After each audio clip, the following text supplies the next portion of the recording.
Yo quiero leer un versículo de la Biblia, allá en el segundo libro de Crónicas, capítulo 16. Voy a empezar hoy una serie de sermones. Por el momento tengo 3, no sé si voy a cerrar con esa serie, con 3 sermones, pero usted sabe que cuando uno escudriña la palabra va encontrando más, ¿verdad? Pero voy a hablar del corazón de un visionario. Amén. El corazón de un visionario. Voy a empezar con el corazón perfecto. Un corazón perfecto. Amén. Y vamos a ver qué es lo que la Biblia nos tiene que hablar acerca de esto. Así que quiero que lea, abra su Biblia o hágale un clic a su teléfono o a su tableta. Ahí en el segundo libro de Crónicas, yo voy a leer de la versión Reina Valera. La versión Reina Valera es la única traducción que reza de esta manera, que lee de esta manera, porque es una traducción formal. Amén. La Nueva Internacional, la traducción viviente, son ya traducciones con un lenguaje más amplio. Entonces no tienen la formalidad de la versión Reina Valera. Y por eso siempre hemos dicho que ninguna versión es mala, todas son muy buenas. Y que está a elección nuestro cuál versión vamos a poder entender mejor. Pero observe lo que dice en el capítulo 16 del segundo libro de Crónicas, verso 9. Dice la palabra: porque los ojos de Jehová contemplan toda la tierra. Esto es para aquellos que piensan de que Dios abandonó la tierra, abandonó al ser humano, ya ni siquiera nos ve. Muchos que dicen: en esta pandemia Dios se alejó. ¿Dónde está Dios? No, la Biblia dice que Él contempla toda la tierra. Amén. Pero la contempla con un propósito. La contempla para mostrar su poder. Y aquí pudiéramos encerrar muchas cosas. Podemos hablar de gracia, favor, bendición, misericordia. O sea, para poder mostrar su poder, su gracia, su favor, su misericordia. Amén. A favor de los que tienen corazón perfecto. Wow. Padre, en el nombre de Jesús, oramos para que en esta mañana tu palabra nos pueda bendecir grandemente. Háblanos, Señor, a nuestro corazón desde tu corazón. Y permite que tu palabra nos edifique, nos enriquezca espiritualmente hoy. Pueda nutrirnos, pueda, Señor, tu palabra fortalecernos, Señor, exhortarnos, consolarnos. Usa tu palabra para hablar a nuestra vida. Y a ti, Jesús, te damos toda la gloria, porque solo tú eres el único de recibirla. Gracias por esta mañana. Gracias por cada familia que está aquí presente y por cada uno de tus hijos. En el nombre de Jesús. Amén y amén. Tome asiento, hermanos. Me identifiqué mucho con la prédica de nuestro hermano Jonathan hoy en la mañana a las 8:30, porque fue una prédica que tiene mucho sentido en cuanto a lo que vamos a hablar hoy, aunque cuando, pues obviamente le dimos el privilegio de predicar. Yo cuando doy el privilegio de predicar no le pregunto a los hermanos que van a predicar de qué van a predicar. Le damos esa libertad. Ni tampoco les pido que me manden sus notas para revisarlo, ¿no? No, al contrario, confiamos en todos los predicadores y que ellos busquen en la presencia del Señor cuál palabra va a ser de bendición para nosotros. Pero me gustó mucho el mensaje que predicó nuestro hermano Jonathan. El pastor Pablo ahorita leyó el Salmo 13, que fue la base de la prédica de esta mañana. Y me alineé mucho a él porque pues obviamente nosotros sabemos lo que está pasando la familia de ellos con su padre allá en Argentina. Está muy delicado de salud. Y obviamente me ministró mucho esa palabra, porque anoche yo me acosté pensando de la manera como pensó el salmista en el Salmo 13. Viendo lo que hoy mi esposa ha estado pasando durante ya casi 10 meses, yo le preguntaba eso al Señor: ¿hasta cuándo? ¿Hasta cuándo, Señor? Y obviamente le pedí: Señor, déjame saber, alúmbrame. Y la palabra de hoy me habló. Hoy en la mañana me habló. A pesar de que cuando empecé a preparar esta prédica, que hace muchos años yo la compartí, aunque hoy le estoy dando un enfoque en base a lo que queremos hablar del corazón de un visionario, y desde ahí yo quiero que podamos ir entendiendo la prédica, ¿no? Pero esta palabra yo se la prediqué a los hermanos de las 5 de la tarde, creo que fue la semana pasada, el domingo pasado. Les di la premiere, ¿no? de esta palabra, y hoy voy a compartirla con ustedes porque, como les dije, son tres sermones en línea del corazón de un visionario. Sabe que cuando yo era estudiante del colegio bíblico, yo me gradué en junio del 1985. Una de las primeras cosas que hice cuando llegué a Estados Unidos, que llegué a la ciudad de Nueva York, por motivación de un amigo personal, me metí a estudiar. No lo hice con ni siquiera con el afán de pensar que un día Dios me iba a llamar al ministerio, sino simplemente quería estudiar la palabra del Señor. Y este amigo me motivó mucho, entonces me metí al colegio bíblico. En aquel entonces, una de las iglesias del área tenía un branch del Logos Bible College. El main campus está en Florida. Y en la ciudad de Nueva York tenían 3 branches, uno en Queens, otro en el Bronx y otro en Brooklyn. Y yo empecé a atender el branch que estaba en Brooklyn. Eso lo hice creo que fue a mediados de 1982. Y en el 85, yo fui de los que empecé a adelantar créditos, porque el colegio bíblico era en base a créditos. Y entonces ya en el 85, en junio de 1985, yo me estaba graduando del colegio bíblico. Pero durante el tiempo que fui estudiante, los 3 branches que habían del Logos Bible College allá en la ciudad de Nueva York hacían algunos servicios estudiantiles. Y llegaban muchos predicadores, algunos predicadores de Florida, otros pastores que llegaban y los invitaban a predicar. Y siempre escuchaba que pues, Dios andaba buscando un joven esforzado, un joven valiente. Dios andaba buscando un hombre de valor, un hombre con integridad. Y muchas veces se aseguraba lo que Dios andaba buscando. Yo no sé si usted se ha hecho la pregunta, ¿qué es lo que Dios anda buscando en mí? ¿O qué es lo que Dios anda buscando de nosotros como iglesia? Y no fue hasta cuando me topé con este verso que me di cuenta de la realidad de lo que Dios andaba buscando. Y de momento me alegré porque por fin encontré lo que Dios andaba buscando.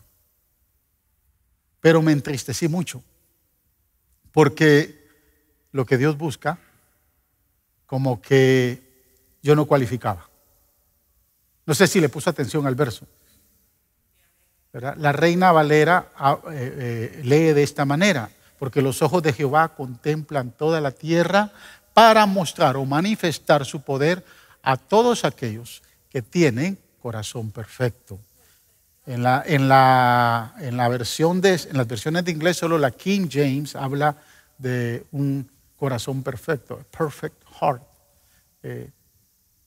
Y cuando yo me topé, en aquel entonces yo era reina valerista, o sea, yo leía mucho la Reina Valera, por eso me topé con este verso. Yo dije, wow, por fin encontré lo que Dios anda buscando. Él rodea toda la tierra y anda buscando un corazón perfecto. Y me di cuenta que Dios anda buscando algo que no existe. Si haríamos una encuesta hoy, me gustaría saber que levanten la mano los que tienen corazón perfecto. Siéntase con la libertad. Entonces, me doy cuenta de que lo que anda buscando Dios no existe. Yo me entristecí mucho porque realmente yo dije, Señor, yo no cualifico para lo que tú andas buscando. Yo no tengo un corazón perfecto. Y es que la palabra perfecto, hermanos, es una palabra que nos golpea muy fuerte. Nos deja sin posibilidades.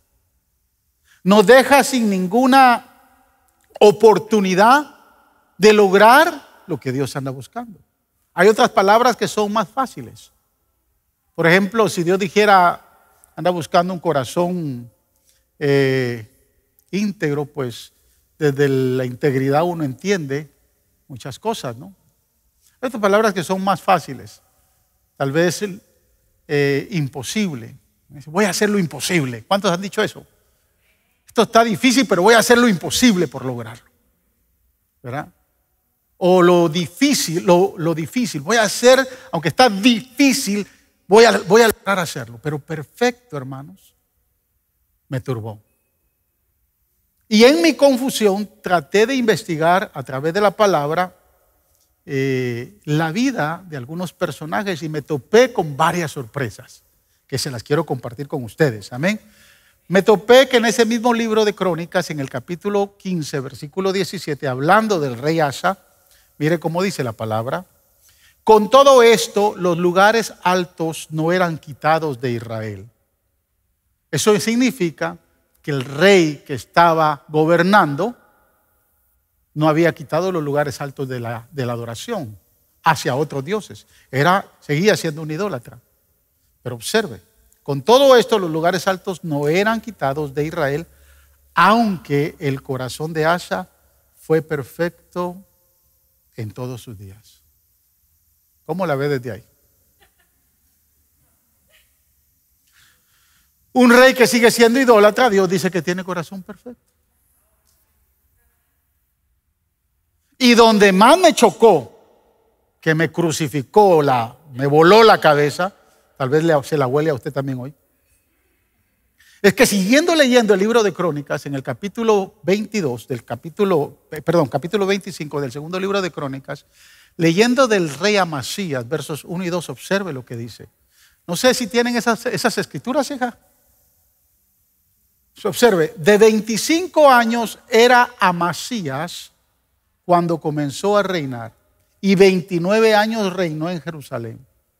El nombre de su madre fue Joadán de Jerusalén. Y observa el 2.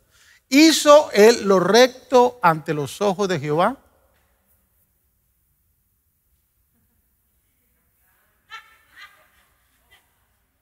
Aunque no de corazón perfecto. Esto está raro, hermanos. ¿Por qué habla de un rey que es idólatra? Y si es idólatra, cuando leemos el contexto de Asa, se pervirtió. Y dice la Biblia que tenía corazón perfecto.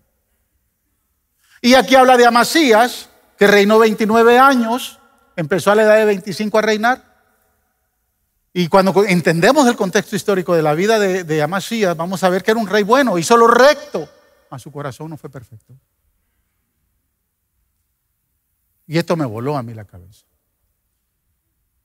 Pero donde sí me destruyó completamente fue cuando fui al libro de Reyes, en el capítulo 11 del segundo libro de Reyes, del primer libro de Reyes, verso 4, cuando Dios ya está reprendiendo a Salomón, porque Salomón ya se ha mezclado con muchas mujeres. Dice que tuvo 1000 esposas, hermanos, contando sus concubinas.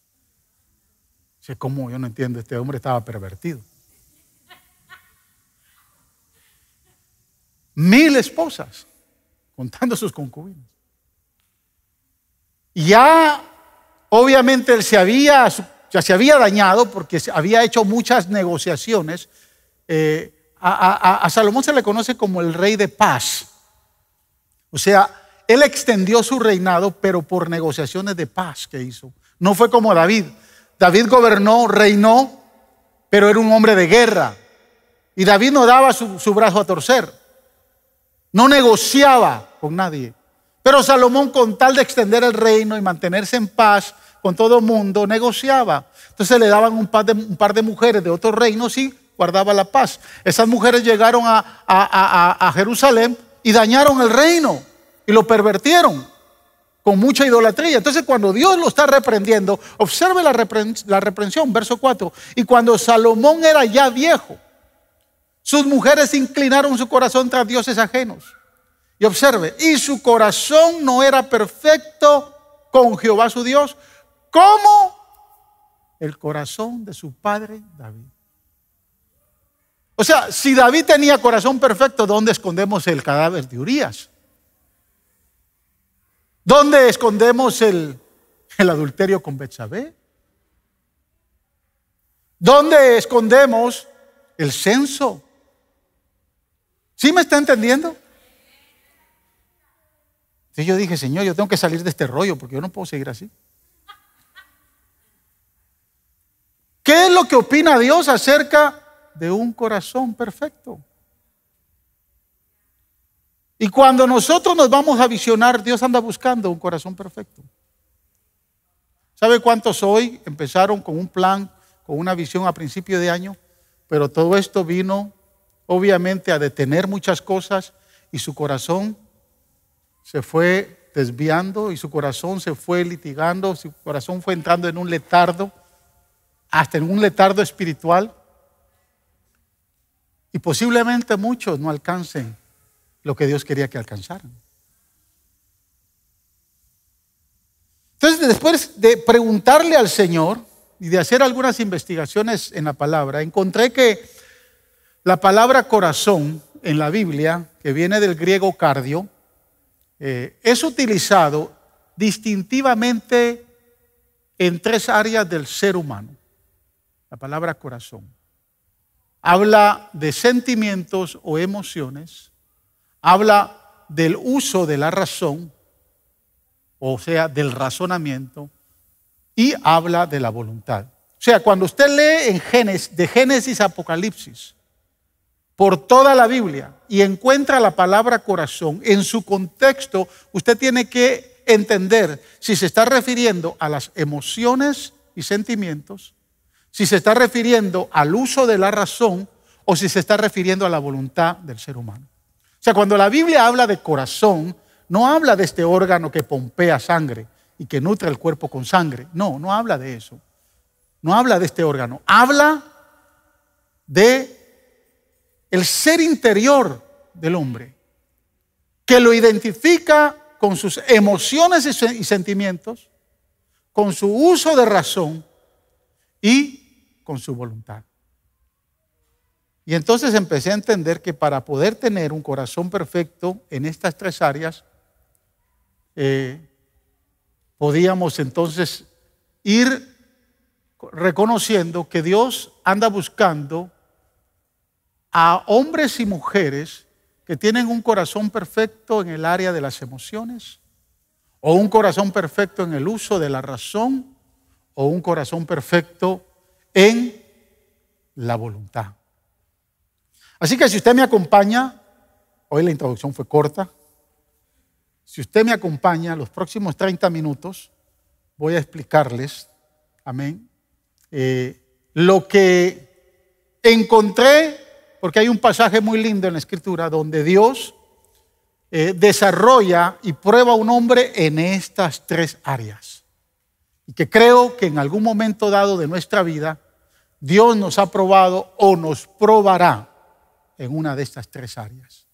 Génesis capítulo 22, verso 1 y 2, habla de cómo Dios probó a este hombre llamado Abraham para poder ver si tenía un corazón perfecto en el área de las emociones, en el área del uso de la razón o en el área de la voluntad.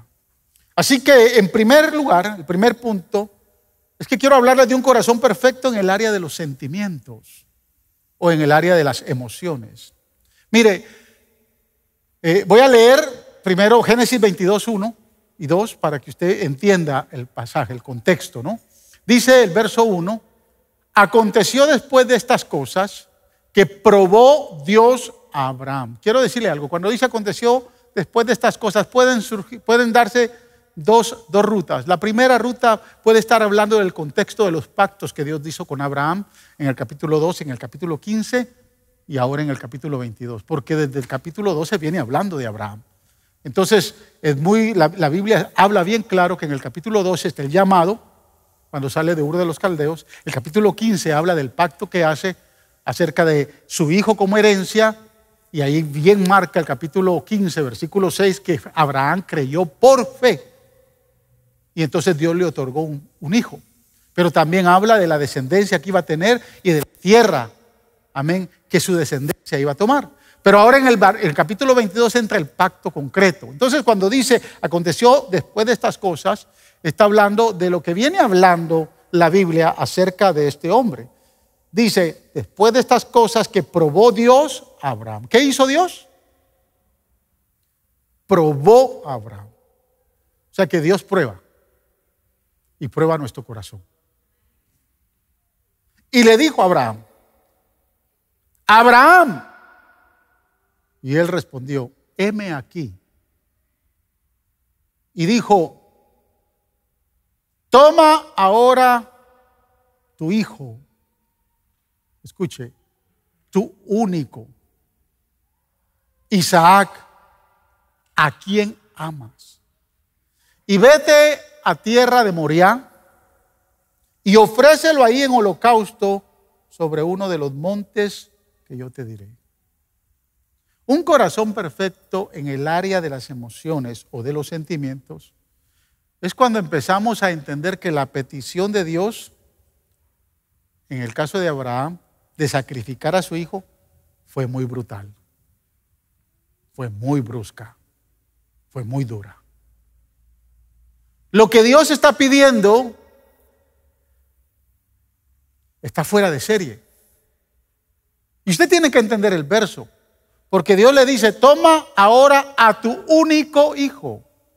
La pregunta es, si era el único hijo que tenía Abraham. No.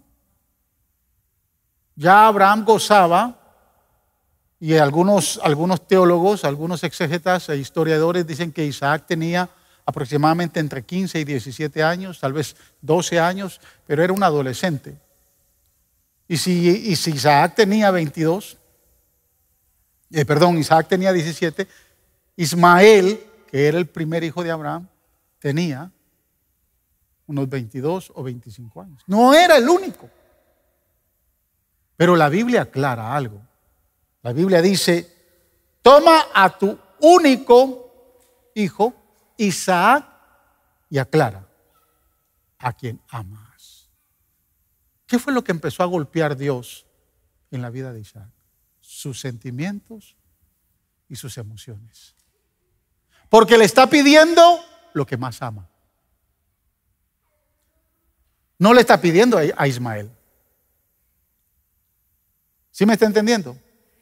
Los sentimientos de Abraham fueron golpeados porque él amaba a Isaac. Ahora, como padre, como un buen visionario, él tenía planes, visiones con su hijo. Le pregunto a usted, ¿se ha visionado usted con sus hijos? ¿Sí? ¿Ha planificado, se ha proyectado con sus hijos? El problema es que cuando llegan a grandes y tienen ya su propia voluntad, toman su camino y de momento como que se apichaguan los sueños y las visiones, porque no era lo que usted soñó. ¿Verdad que sí? Pero como padres tenemos derecho a soñar con nuestros hijos. Y tenemos que seguir soñando con ellos. Y Abraham tenía planes, tenía su visión, era su descendencia.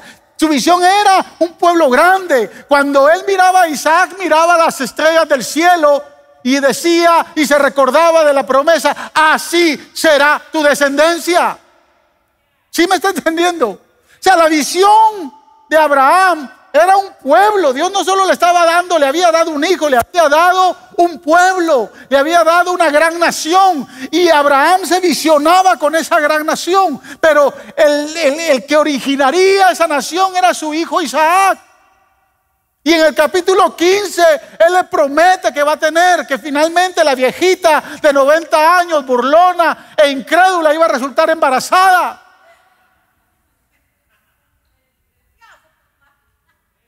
Sí, porque el segundo mensaje que voy a traer de un corazón visionario es un corazón decisivo. Y el último va a ser un corazón apasionado. Pero no voy a entrar en la segunda prédica, pero le pregunto, cuando viene la viejita y le dice a Abraham, ok, ya me cansaste. Soy vieja, no puedo tener hijos y tú sigues insistiendo.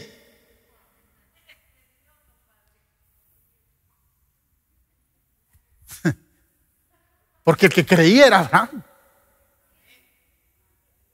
Y ya a esa edad, hermanos, la vida íntima como que ya no es tan apasionada como. Sí, es la verdad. ¿Sabe qué me recuerda de esto? Me recuerda de un anciano. Yo le he contado este testimonio, creo yo, de un hermano anciano que tuvimos allá en la iglesia de Nueva York.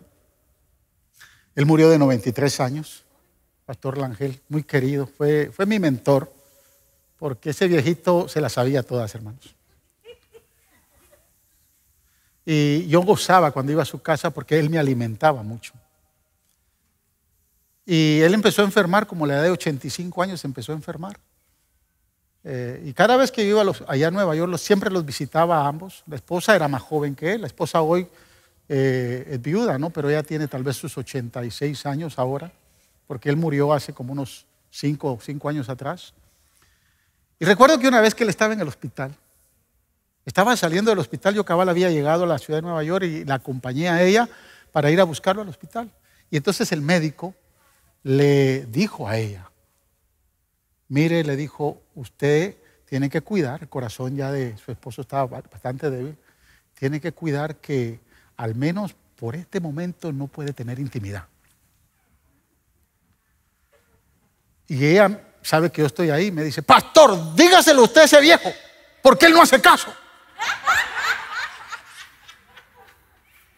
O sea, ya él tenía sus 80 y pico de años. O sea, él sí todavía estaba interesado, pero ella ya no tanto. Lo que quiero decirles es que Abraham de momento estaba interesado, tenía la promesa.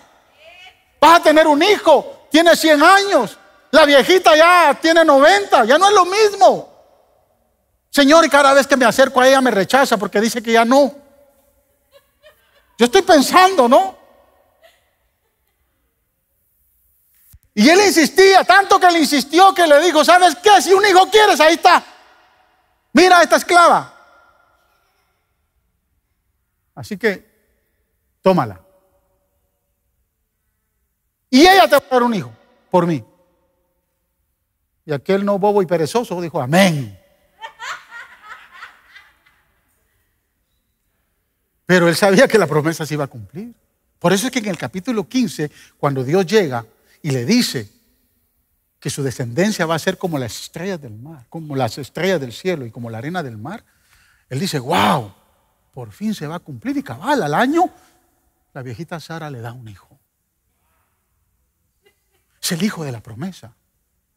Ahora este muchacho tiene 17 años, 12, no importa qué edad pueda tener, si tenía 5, si tenía 10, no importa. Hay una promesa, hay una descendencia que viene en él. Y mi amor está en él. Él pudo decirle a Dios, no me quites a mi hijo. Te voy a entregar todos mis camellos. Te voy a entregar mis ovejas. Te voy a entregar todo lo que tú quieras. Pero el corazón de Abraham, aunque amaba a Isaac, no estaba amarrado a su hijo. Dios le está pidiendo lo que más ama. Él quiere ver si su corazón es perfecto en el área de las emociones. Yo no sé cuántas veces a usted Dios le ha pedido lo que más ama.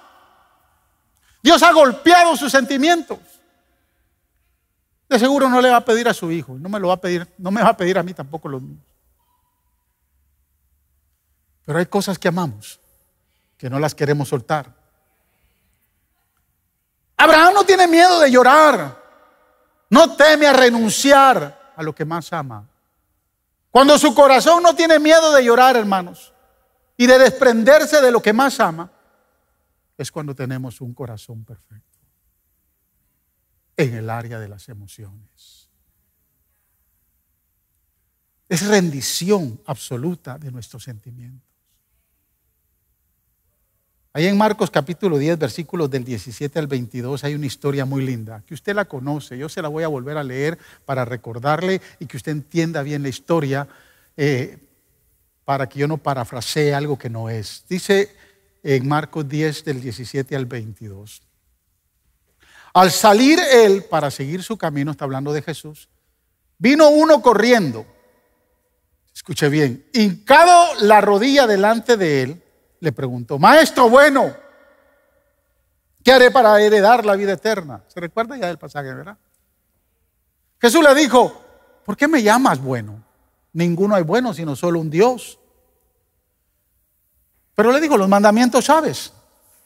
Y le menciona algunos mandamientos: no adulteres, no mates, no hurtes, no digas falso testimonio, no defraudes, honra a tu padre y a tu madre. O sea, le menciona 6 de los 10, que son los que tienen que ver con relación a nuestro prójimo y con relación a nosotros. Pero no le menciona los primeros 3 que tienen que ver con nuestra relación con Dios. Entonces, él le dice, respondiendo él le dijo: Maestro, todo esto lo he guardado desde mi juventud. Entonces Jesús le entrega en un microchip los otros 3 que no le había entregado. Le dice, entonces Jesús, mirándolo, y a mí me gusta, le amó. Wow. Si en algún momento Dios le pide algo a usted que usted ama mucho, sepa que se lo está pidiendo con amor. Le amó, dice la palabra. Y observe. Y le dijo: una cosa te falta. Ya dices que cumpliste 6, te faltan 3 mandamientos. Te los voy a resumir en algo que puedes hacer. Anda, vende todo lo que tienes y dalo a los pobres. Y tendrás tesoro en el cielo. Y le dijo algo más: ven, sígueme, tomando tu cruz. Wow. Pero él, afligido por esta palabra. ¿A cuántos les aflige a veces la palabra, hermanos? ¿A cuántos de momento cuando Dios viene y viene con una demanda, se sienten afligidos? Se sienten como que, no, Señor, esto es, gracias a Dios, pero esto es para el hermano tal. Tú no lo hablaste por mí, tú trajiste este mensaje para el hermano tal, porque yo sé que a él le falta eso. No es a usted que Dios le está hablando hoy. Pero él, afligido por esta palabra, se fue triste, porque tenía muchas posesiones. Mire, este era el Bill Gates de la época de Cristo. Era un millonario, tenía muchas posesiones. Le faltaba amor por Dios. ¿Por qué? Porque amaba más sus posesiones, amaba más sus riquezas, amaba más todo lo que él tenía. Y lo que a mí me gusta de la palabra, y que a veces no nos puede gustar también, es que él no viene y le dice: mira, vende la mitad de tus bienes. Lo más seguro que era un buen diezmador. Si es un pastor americano, un pastor de hoy en día, no lo deja ir. Jesús puso la demanda, no lo hubiera dejado ir, le hubiera dicho: mira, yo sé que también estás dando tus diezmos, tranquilo, vas a ir aprendiendo en el camino, no te preocupes. Pero no, quédate con nosotros aquí congregando. No, le digo, si me quieres seguir, vende todo lo que tienes y se lo das a los pobres. Si a usted le dice eso y a mí me dicen esto, a mí me van a dejar con mi iPad, mi teléfono, mi ropa y mi esposa, porque no la puedo vender.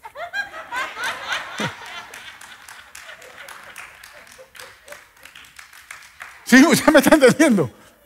¿Con qué lo puede dejar el Señor a usted si el Señor le dice: vende todo lo que tienes? Esa demanda está fea, hermanos. Yo pienso que si el Señor le dice: vende el 95% de lo que tienes y quédate con el 5%, definitivamente no lo sigue, porque él estaba amarrado. Mire, él no tenía dinero, el dinero lo tenía él. Él no tenía posesiones, las posesiones lo tenían a él. Entonces, un corazón perfecto En el área de los sentimientos es cuando de momento nos hemos agarrado mucho de algo aquí de la tierra. Llámese lo que se le llame, llámesele posesión, herencia, hijo, hija. Pero el Señor dijo: el que quiera venir en pos de mí, tome su cruz y sígame, si quiere ser digno de mí. Eso es lo que dijo el Señor. ¿Qué debo de hacer para heredar la vida eterna? Sí, eres tremendo miembro. Eres uno de los mejores miembros de Faro de Luz. Pero si el Señor lo deja con el 5%, cuando somos probados, hermanos, en el área de nuestros sentimientos, y estos se anteponen a Dios, vamos a fallar la prueba. Un corazón perfecto en el área de las emociones es cuando Dios va primero antes que cualquier otra cosa. Antes que nuestras emociones, antes de lo que más amamos, antes de nuestros sentimientos. ¿Qué es lo que estamos amando más hoy? Hoy se vive mucho una cultura de iglesia. Y en la cultura de iglesia nosotros hacemos nuestra cultura.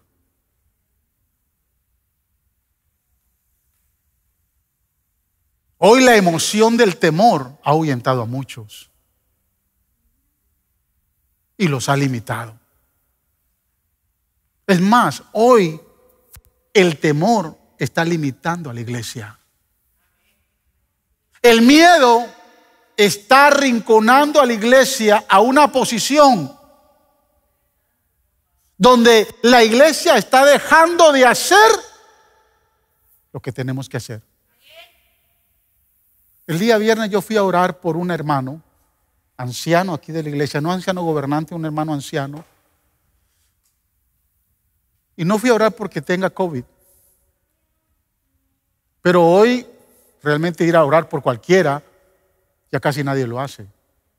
Y le pregunto a la familia: yo siento la necesidad de ir a orar por él, pero no puedo ir a orar por él si ustedes no me permiten.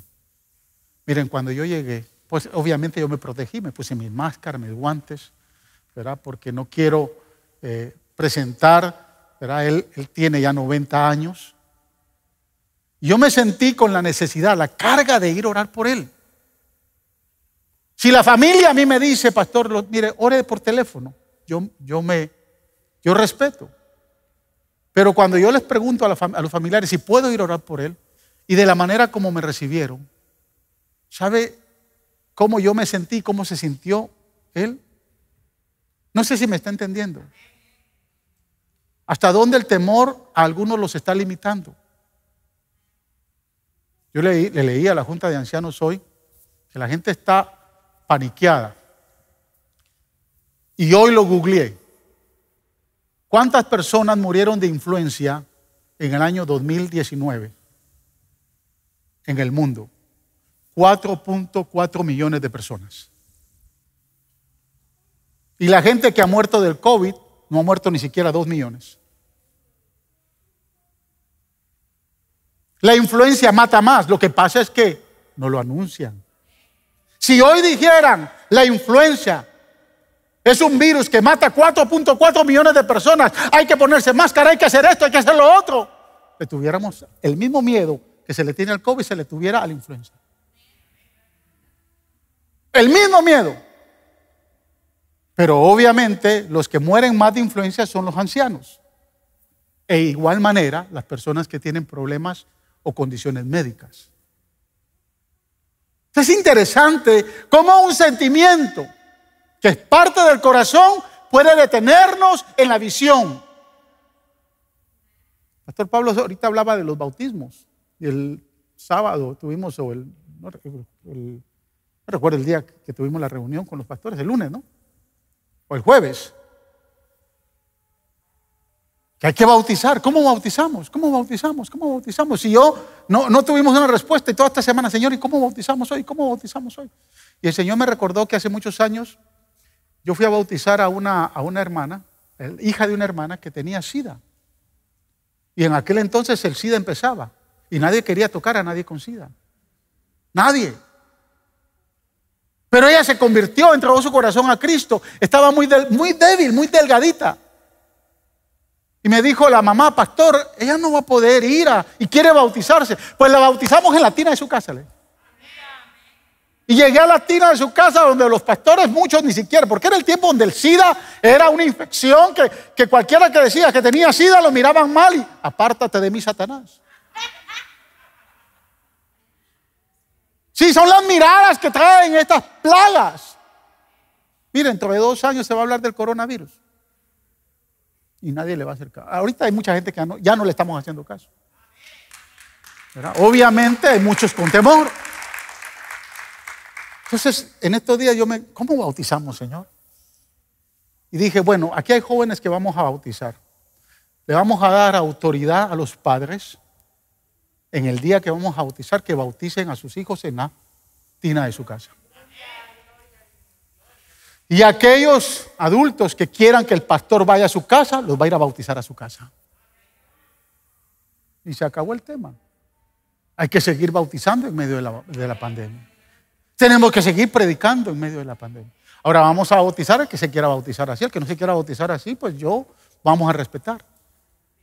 Lo que quiero decirles es que los sentimientos o nos amarran, ya sea porque tenemos un temor, ya sea porque amemos algo, y nos van a detener a hacer la voluntad de Dios. Y Dios hoy está probando gente, anda buscando creyentes con un corazón perfecto en el área de las emociones, y anda por toda la tierra buscando a ver si encuentra en medio de la pandemia gente que tenga corazón perfecto en el área de las emociones. Eso es lo que anda buscando hoy Dios. Un corazón perfecto en el área del pensamiento. Dios le pide a Abraham algo ilógico, algo que no tiene sentido. Le pide su capacidad de razonar.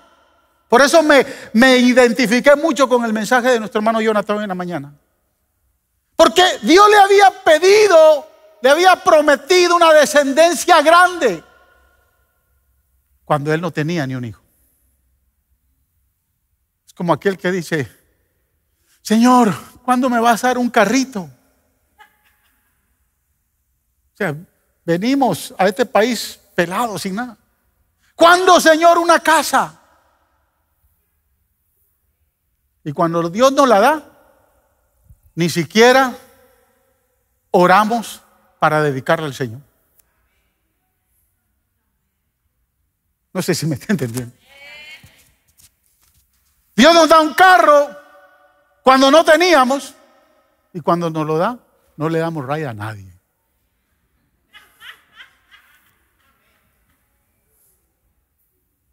O sea, él había prometido descendencia grande cuando no tenía un hijo.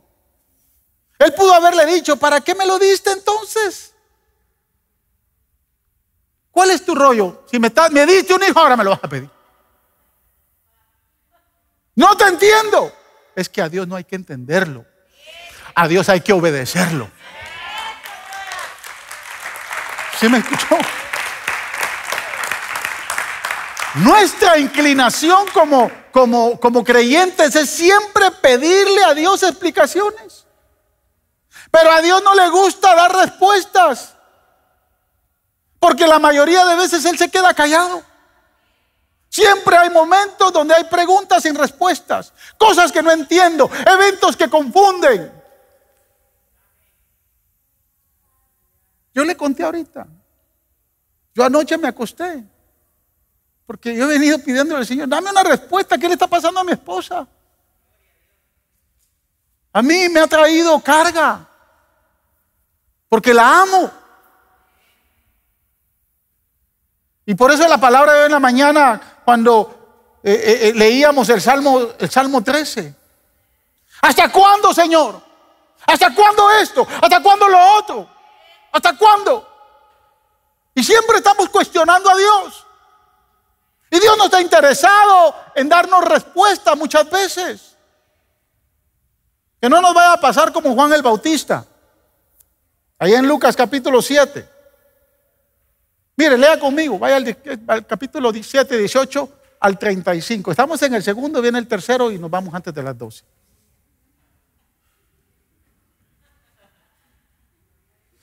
Dice, mire, este pasaje es poderoso, hermanos. Yo quiero que usted lo observe, porque usted tiene que observar. Estamos hablando de un corazón perfecto en el área del pensamiento, del razonamiento. Al salir él para seguir su camino, vino uno corriendo no, perdón. No es este. Déjeme ver, déjeme buscarlo.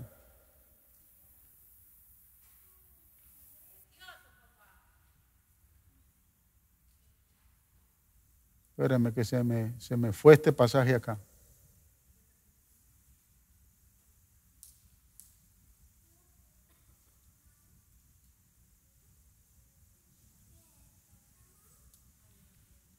Es un pasaje muy conocido.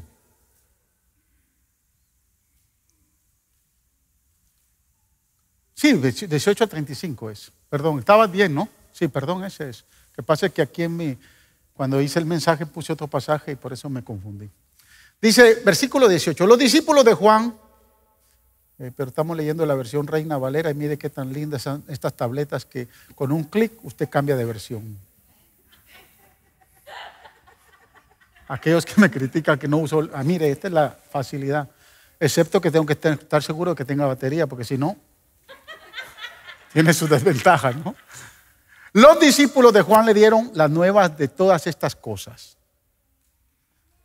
Y llamó Juan a 2 de sus discípulos. Quiero que usted entienda esto. Ya los discípulos que eran de Juan no eran de él, eran de Cristo. Porque aquí Juan ya está preso. Entonces ya se quedó sin discípulos. Y está en la cárcel. Y lo llegan a visitar a la cárcel. Y él lo que él está esperando es que le digan, Juan, ¿cómo estás? No, ellos llegaron. ¡Wow! Tú, Juan, ahora que estamos con Cristo, se ven cosas fenomenales. Prodigios por acá, prodigios por allá. Y Juan se queda como. Entonces, prefiere hablar con 2 de ellos. Y habla con 2 de ellos. Llamó Juan a 2 de sus discípulos y les dijo, háganme un favor. Ustedes me están hablando de tantas maravillas. Vayan y pregúntenle, ¿eres tú o el que ha de venir? O esperamos a otro. Porque se está hablando de tanta maravilla, de tanto milagro, yo aquí preso. No sé si me está entendiendo. Cuando pues los hombres vinieron a él, le dijeron, Señor, allá tu primo está en la cárcel y está bien deprimido. Está triste, no sabe qué hacer. Y nos mandó a preguntar. Escuche, verso 20. Si eres tú el que había de venir, o esperamos a otro. Aquel que dijo un día, he ahí el Cordero de Dios que quita el pecado del mundo. Aquel que escuchó la voz cuando lo estaba levantando del bautismo y escuchó la voz que dijo, he aquí mi hijo amado en quien tengo contentamiento. Ahora preso, pregunta, no, su razonamiento no le da para entender. ¿Esperamos a otro o eres tú? Porque si eres tú, ni siquiera me has venido a ver. Ni siquiera has venido a orar por mí. Porque le pasa a muchos cuando el pastor no responde. ¿Estaré en la iglesia correcta o me confundí?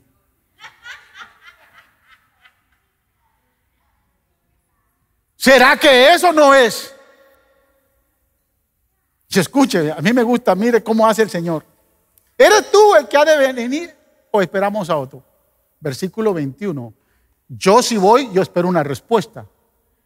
Pero mire lo que dice el versículo 21. En esa misma hora sanó a muchos de enfermedades y plagas y de espíritus malos y a muchos ciegos le dio la vista.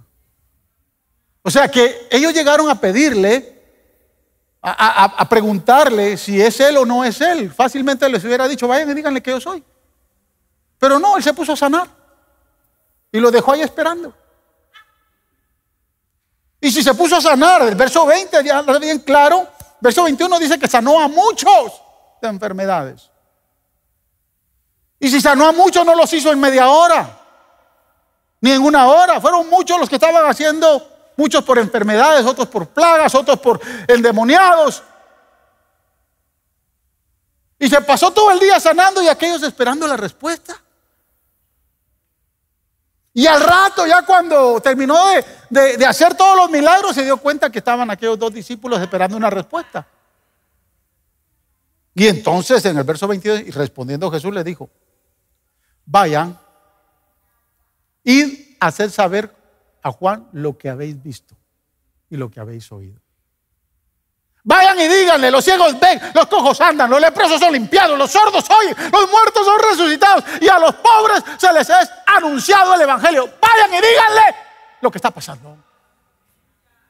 Que se deje de estar preguntando tantas cosas. Que empiece a creer que su tiempo terminó y que ahora si le van a cortar la cabeza se acabó. Pero le dijo algo más, que yo creo que no solo lo dijo por ellos ni por Juan, lo dijo por nosotros. Mire, dijo algo más poderoso. Dijo en el verso 20: bienaventurado es aquel que no haya tropiezo en mí. Wow. Voy a aprovechar de la tecnología. La versión Nueva Internacional dice: dichoso el que no tropieza por causa mía. Y esta versión, la traducción viviente, me gusta, porque dice: y díganle, Dios bendice a los que no se apartan por causa de mí. Aleluya. Díganle que empiece a confiar más en mí, que yo estoy haciendo lo que Dios me mandó a hacer, y que lo que Él tenía que hacer ya lo hizo. Y que se contente por lo que está pasando. Y lo que más me sorprende, escúcheme bien, hermanos, lo que más me sorprende es esto. Dice el verso 24: cuando se fueron los mensajeros de Juan, o sea, el Señor esperó que se fueran. Cuando ellos se fueron, mire, le preguntó a la gente: ¿qué saliste a saber al desierto? ¿Una caña sacudida por el viento? Más, ¿qué saliste a ver? A un hombre cubierto de vestiduras delicadas. He aquí los que tienen vestiduras preciosas y viven en deleites. Eso ustedes los ven en los palacios. ¿Pero qué salisteis a ver al desierto? ¿A un profeta?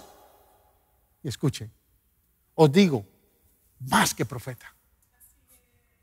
Este de quien está escrito: he aquí envío mi mensajero delante de tu faz, el cual preparará tu camino delante de ti.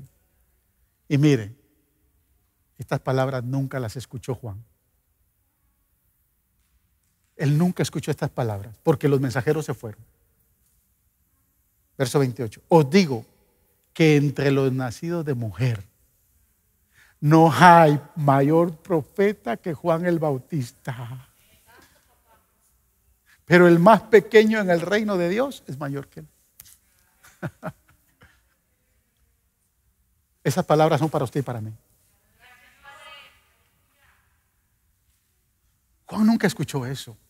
Imagínense si ellos escuchan eso, le hubieran llegado a decir: wow, Juan, mira, tu primo dijo esto de ti, dijo esto de ti, dijo esto de ti. Pero Juan nunca escuchó esas palabras. De los nacidos de mujer no ha nacido nadie como él. Los únicos que sobrepasamos a Juan, si tenemos un corazón perfecto en el área de la razón, somos nosotros.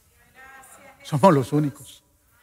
Porque dice ahí bien claro: pero el más pequeño en el reino de Dios es mayor que él. Si usted quiere ser mayor que Juan el Bautista, simplemente tenga un razonamiento. Amén, que aunque las cosas no se den como usted pensaba, que aunque la pandemia siga 2, 3 años más, usted tiene que saber que hay un Dios que está con nosotros. Está con nosotros. Salmo 139, 17 dice: Cuán preciosos me son, oh Dios, tus pensamientos. Cuán grande es la suma de ellos. Si los enumero se multiplican más que la arena. Despierto y aún estoy contigo. Anoche me venía este salmo cuando yo le preguntaba al Señor: ¿hasta cuándo, Señor? ¿Hasta cuándo? Mi esposa va a estar en esa situación, va a estar en esta condición. Y parafraseando este verso, yo podría entender esto: no entiendo, me es incomprensible lo que tú haces. Si trato de comprenderlo, se multiplica mi confusión. Así que lo único que yo quiero entender es que aunque no entiendo nada, cada vez que me despierte todas las mañanas, lo único que quiero saber es que tú estás conmigo, aunque yo no entienda nada. Tú estás conmigo. Abraham dijo: tomemos a ese muchacho. Yo no entiendo, hace unos años me dijo que era el hijo de la promesa, que era la herencia, que era la descendencia, que como las estrellas del cielo iban a ser así mis hijos. Y ahora me lo está pidiendo. Yo no entiendo, pero let's go. Caminemos, muchacho. Usted sabe que la viejita la viejita sabe esto, lo amarra. Coge una cuerda de los camellos y lo amarra, y aquí no te llevas a este muchacho. Y usted lo hubiera hecho igual, usted madre. ¿Qué edad tiene John Paul? Imagínense. No es que va a pasar una ilustración, ¿no? Y que Pablo le diga a Cristi: Dios pidió a John Paul y hay que sacrificarlo. Vete tú y sacrifícate tú mismo, pero este muchacho no sale de casa. ¿O no? Yo no creo que la viejita le dijo: ay, llévatelo. No. ¿Sabe por qué? Porque también lo que le está pidiendo no tiene ni siquiera sentido espiritual ni bíblico. Yo sé que usted lo ha leído, pero le está diciendo: vete y sacrifícalo. Los únicos que sacrificaban por fuego a los hijos eran los del rey Moloc. O sea, me estás pidiendo ahora hasta que me rebele en contra de tu ley, que me vaya en contra de tu voluntad. Pero él dijo: let's go. Vámonos, muchachos. Aquí Dios está pidiendo algo. Porque Dios no da explicaciones, ni espera que lo entendamos. Él lo que espera es que le obedezcamos.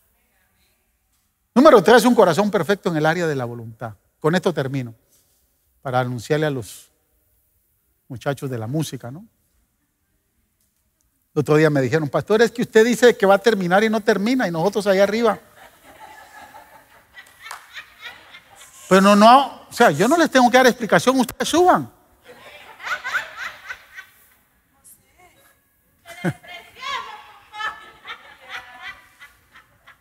Lo que Dios quiere es obediencia. Ella defiende mucho el ministerio de alabanza, pero es la verdad.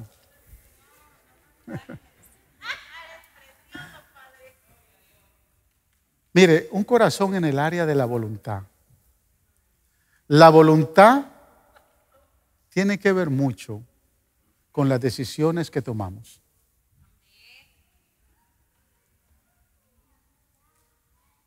Tomar a un hijo y encaminarse a salir en obediencia a Dios se requiere de haberse desprendido primero de los sentimientos y emociones. Y segundo, de haberse desprendido de nuestra manera de pensar. Si usted no se desprende de sus emociones, si usted no se desprende de su manera de pensar, usted no toma acción. ¿Sí me entendió? Un corazón en el área de la voluntad es moverse en contra de nuestras emociones y en contra de nuestro razonamiento. O sea, en ningún momento Dios nos va a invitar a que actuemos de acuerdo a su voluntad si no tenemos la capacidad de renunciar a lo que más amamos y de renunciar a nuestra manera de pensar.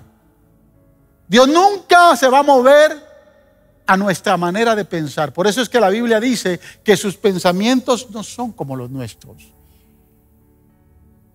Sus pensamientos son mucho más altos. Usted y yo ahorita no sabemos qué va a pasar en los próximos meses. Puede ser que sea algo muy útil, que vengan las elecciones y muchas cosas cambien.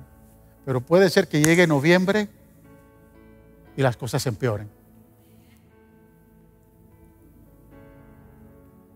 Pero si hoy no estamos dispuestos a renunciar por lo que creemos, no vamos a estar dispuestos a avanzar cuando Dios dé una orden más alta. Y hoy Dios está pidiendo a su iglesia que no nos dejemos llevar por lo que está pasando, sino que aprendamos a movernos en su voluntad, a cumplir sus promesas, sus mandamientos, su palabra. Abraham estuvo dispuesto a renunciar a sus planes con su hijo para definir su fidelidad y su lealtad a Dios. Y me recuerda a Jesús en el Getsemaní. Cuando evaluamos el capítulo 22 de Lucas, vamos a hablar de algo bien poderoso. Jesús no quería ir a la cruz. Así como usted y yo hoy pueda llegar el temor y el temor nos pueda arrinconar, también llegó a la vida de Jesús. La entrega de Jesús en la cruz fue el poder desafiar lo más fuerte, que era el temor, y aceptar que tenía que abandonar su temor para aceptar la voluntad del Padre. La voluntad del Padre era que fuera a la cruz, pero Jesús, el Hijo del Hombre, de momento no quiso. Y ahí en el Getsemaní dijo en cierto momento: Padre, si es posible que esta copa pase, pero si no, que se haga su voluntad.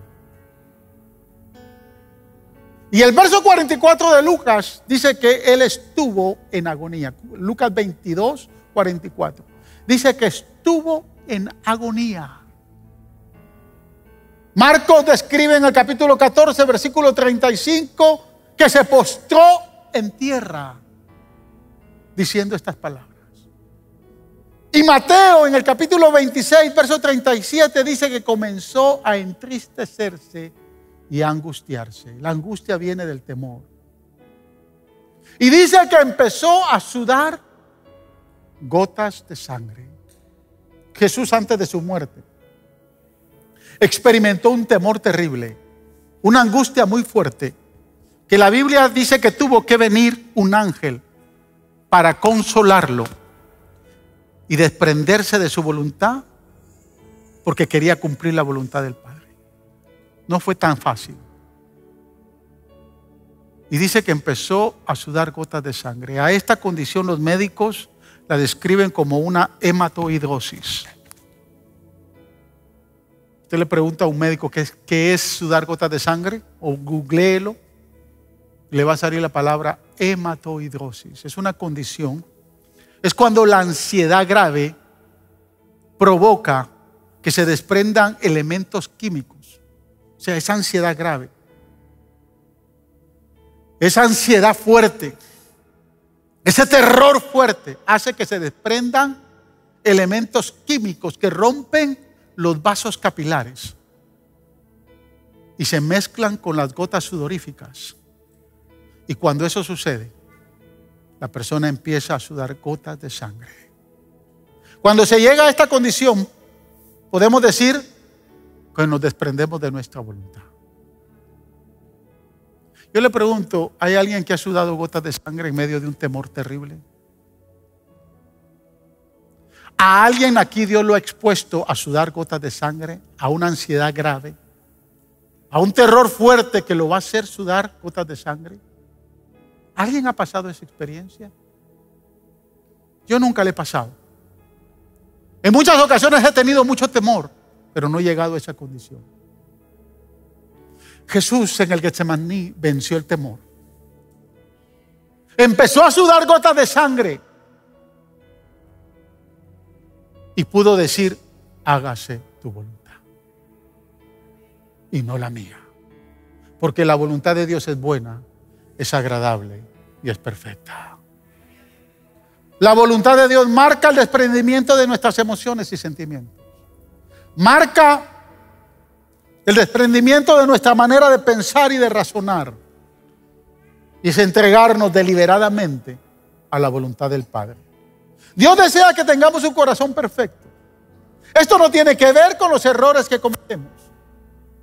Esto no tiene que ver con sus debilidades. Esto no tiene que ver qué tan santificado usted está. Esto tiene que ver que en un tiempo como hoy, cuando podemos seguir visionándonos en hacer cosas para Dios, podemos ser detenidos porque nuestro corazón está lleno de temor o porque simplemente amamos algo que Dios nos está pidiendo. Tiene que ver con que de momento lo que Dios está pidiendo no tiene uso de razón. Y Dios no quiere mi razonamiento. Dios quiere que mi razonamiento, mi manera de pensar, se someta a la manera de pensar de Él. Cuando yo hago eso, no importa qué tanto temor yo tenga, yo voy a actuar. Yo me voy a mover. Por eso es que no tenga temor. Si alguien que está necesitado hoy de cualquier condición, lo llame y le diga: quiero que venga a orar por mí. Cúbrase, vístase, póngase 100,000 mascarillas. Póngase 10, 15, 20 pares de guantes. Cómprese un shield. Póngase un traje de esos que va a detener cualquier virus, pero vaya y ore por esa persona. Vaya y ponga manos. Libérese del temor. Libérese de cualquier emoción que está deteniendo que Dios haga su voluntad. Porque Dios quiere usarlo. De lo contrario, cuando pase la pandemia, yo voy a tener que arrancar varias hojas de la Biblia y a no predicar de sanidad, ni de un Dios que pagó el precio por nuestras enfermedades. Voy a dejar de predicar Santiago capítulo 5. Si alguno de vosotros está enfermo, llamen a los ancianos de la iglesia, impónganles manos con aceite. Eso lo tengo que eliminar, porque ahí la Biblia no me dice que yo tengo que imponer manos sobre los enfermos, excepto aquellos que tienen COVID. Dios está demandando, hoy está buscando. Los ojos de Jehová buscan, están alrededor de toda la tierra y andan buscando corazones perfectos para mostrar su poder a favor de aquellos que tienen corazón perfecto.